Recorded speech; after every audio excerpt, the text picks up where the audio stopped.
One of the arguments that's made kind of against this area of research is that it's not a very prevalent problem, that it doesn't happen to a lot of people, which I don't think is a valid argument. I think just because something's rare doesn't mean that we don't explore it, but anyway. So we wanted to run 2 studies. The first is with separated or divorced parents to ask them about their experiences of alienating behaviour. And the second one, we wanted to ask just young adults about any behaviours they might have experienced during childhood. So we used a specialist company, marketing company, to recruit us a sample of over 1,000 separated and divorced parents. And that sample was representative of the UK population at large. And we administered lots of different questions, and we asked them directly, do you feel that you've been alienated from a child or your children?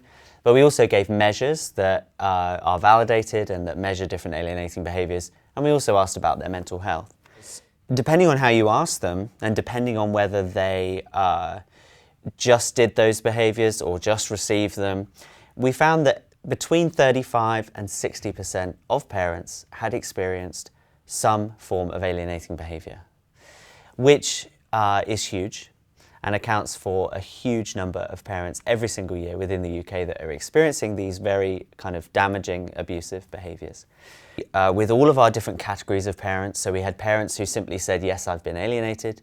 We had parents where we looked at whether they'd answered yes on the measure. And we also had parents where they'd answered yes on the measure and they also weren't doing any of those behaviours. So they were what we call non-reciprocal alienated parents.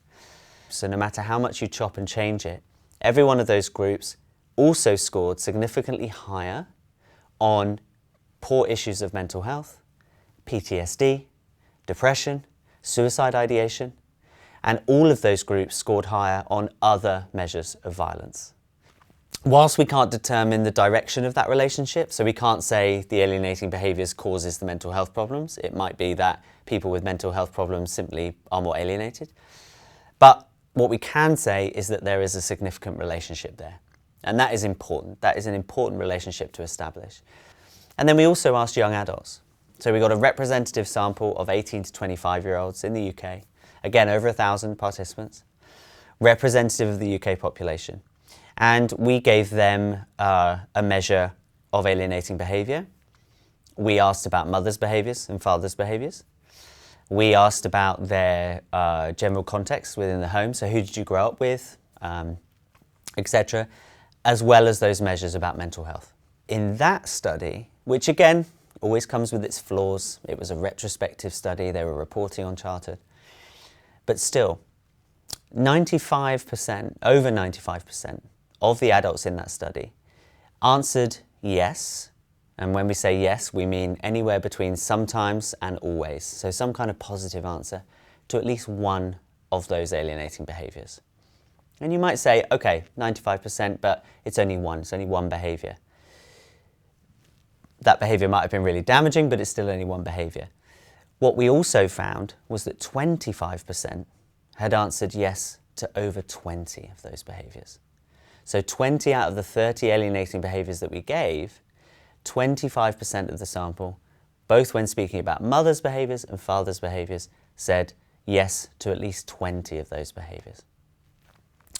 And then when we looked again at those relationships between alienating behaviour and mental health, again, they were correlated. So those who said, yes, I was exposed to more alienating behaviour, also said, yes, I have poorer mental health, I have higher levels of PTSD or PTSD score, and they were more likely to say that they had ideated about suicide, etc. What we were looking to do with those 2 studies is to basically provide a foundational building block within the UK, and those numbers echo what was found in the US and Canada. So I would be willing to say yes in the UK, but most likely in lots of different countries and jurisdictions, we have a significant issue here on our hands. Potentially not all of those cases, and actually an overwhelming majority of those cases won't actually result in full-blown severe alienation where the parent and the child doesn't have contact. But we have a situation where the majority of parents and the majority of children are exposed to some kind of alienating behaviour. That's where we start to use the words like endemic. Something that is so prevalent within our society, so part of our processes of separation, that it's potentially something that we don't even question anymore, and that's a problem.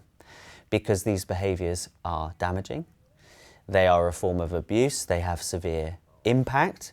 Again, we can't determine the causation relationship, but we have the evidence now to show that there's at least a relationship there between alienating behaviours and poor mental health that demands some pretty urgent and pretty radical and pretty wide-sweeping action.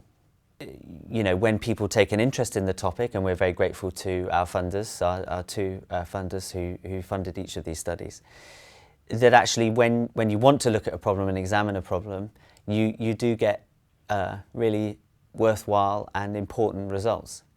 And this is why we should keep advocating and keep focus in this area, because we're uncovering some really, really interesting and worrying phenomenon. You know, for example, in this case, it was the scale of the problem, which is huge.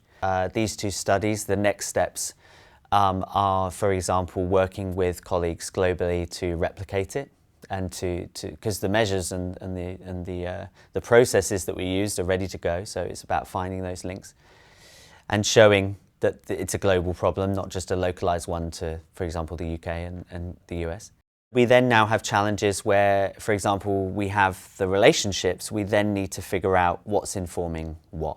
So from the qualitative research that we have, and including my own work, I'm pretty sure the relationship is you're alienated and that leads to poor mental health. And that's what the parents and the children I've spoken to report.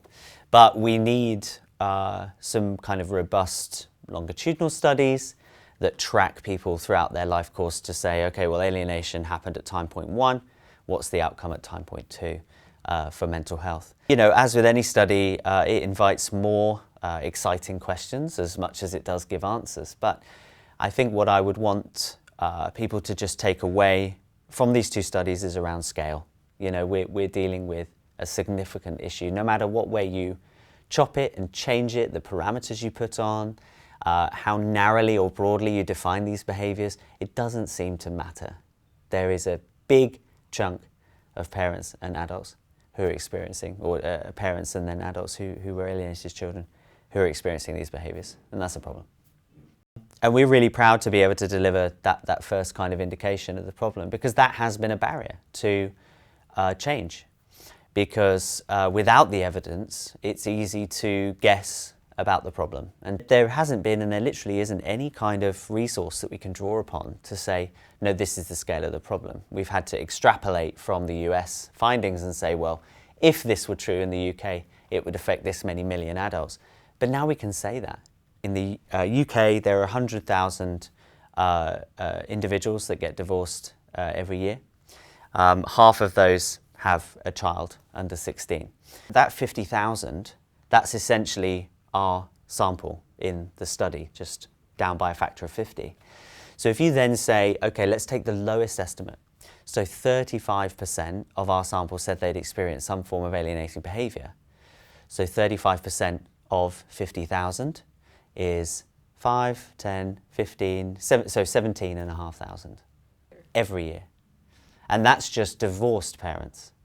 We're not even taking into account separating parents, those who, you know, are in different kind of cohabitation scenarios, you know, that might have children.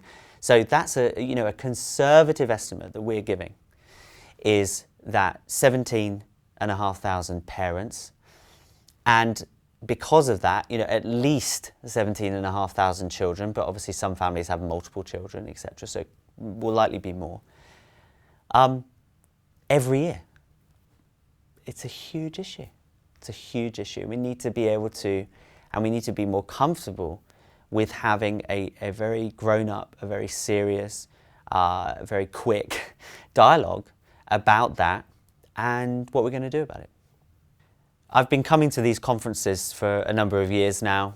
The interesting thing about going to those different conferences is the messaging is starting to coalesce around the evidence.